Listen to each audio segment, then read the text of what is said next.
पुकार से प्रभु से कहें, और आपको जरूरी नहीं कि यहाँ ऊपर ही आना, इस पूरे पंडाल में कहीं भी खड़े होके अपनी आंखें बंद करके या खुली आंखों से आप झोली फैला के मांग सकते हो। यहाँ से कई जो इटली तक प्रभु सुनते हैं, तो यहाँ ऊपर चढ़ने की जरूरत नहीं है, आप कहीं से भी मांग सकते हो, सब जगह प्रभु सुनते हैं। दूसरा, यहाँ पे कुछ बहनें अभी दीपक जला रही थी। यहाँ पे दीपक आपको जलाने की जरूरत नहीं है, आप लगातार अपने घर में दीपक जलाएं, क्योंकि अगर नकारात्मक ऊर्जा है तो आपके घर में हो सकती है।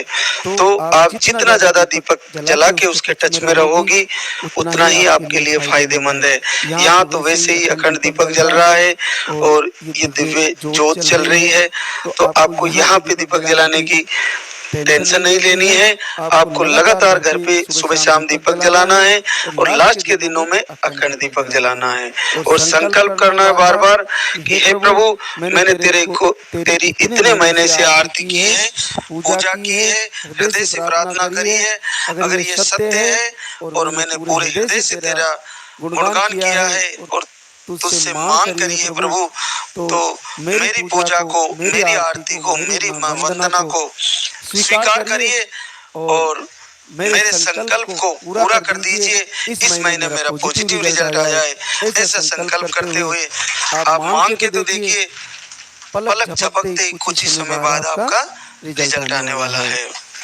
पीरियड आते हैं जब तक हार माननी ही नहीं है। अगर आपका आहार 5-6 महीने ले लिया, फिर भी रिजल्ट रुका हुआ है, तो लाइव को जो यहाँ से लाइव आपको मिल रहा है, ज्वाइन किए हैं, उसके अनुसार चलना ना छोड़े। इसमें कोई घाटा नहीं है, जल्दी उठने में कोई घाटा नहीं है, शाम को जल्दी भोजन करने में कोई घाटा नहीं है, थोड़ा पैदल चल लेने में कोई घाटा नहीं है, तेल बंद करने में कोई घाटा नहीं है, चाय बंद करने में, नॉन वेज बंद करने में कोई घाटा नहीं है।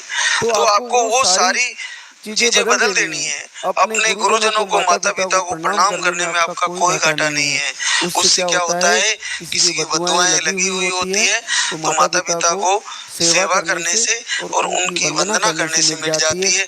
और मातृशक्ति के लिए तो सबसे अद्भुत है, आपके हस्बैंड कैसे भी हो, चाहे वो सो भी रहे हो, चाहे जग रहे हो, चाहे अच्छे हो, चाहे बुरे हो, ड्रिंक करते हो, नशे करते हो, नहीं मान रहे हो, किसी भी प्रकार से आपको आपके साथ बुरा बिहेव कर रहे हो, लेकिन आप दोनों साथ रह रहे हो, तो सर्वप्रथम उठते ही उनके चरण वंदन कर ले, एक बार प्रणाम कर ले और मन ही मन कहे, प्रभु पहले तो मेरे पति का आशीर्वाद मिले मुझे और उसके बाद प्रभु आपका आशीर्वाद मिले।